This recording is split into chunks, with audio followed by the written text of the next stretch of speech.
এই রে এই, ওইদিকে আজকে আমার বোন আসছে, কতদিন পরে বোন বাগনিরা সবাই আসছে, আর তুমি এদিকে শুয়ে রয়েছো। হ্যাঁ, তোমার কোনো আকল জ্ঞান নাই? আমার ছোট বোন কতদিন পরে আসছে, ছোট বোনের জামাই আসছে, তুমি যাও ওইদিকে রান্না বাড়ি করো, সবকিছু ঠিকঠাক করো, ওদেরকে কিছু খাইতে দাও। আমি তো সবকিছু রান্না করে দিয়ে আসছি, সবকিছু গুছাই দিয়ে আসছি। মার একটু বলো না ওদের একটু খাবারটা দিতে, আমার শরীরটা খুব খারাপ লাগতেছে।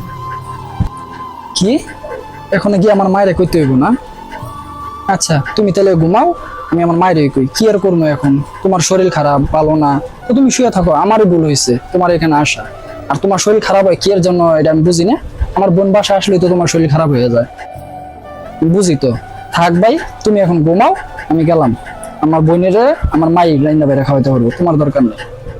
তুমি রাগ করতেছো কে? আমি তো সবকিছু বাইরে ঘুরে দিয়ে আইছি, মাকে একটু খাওয়াইতে পারতো না?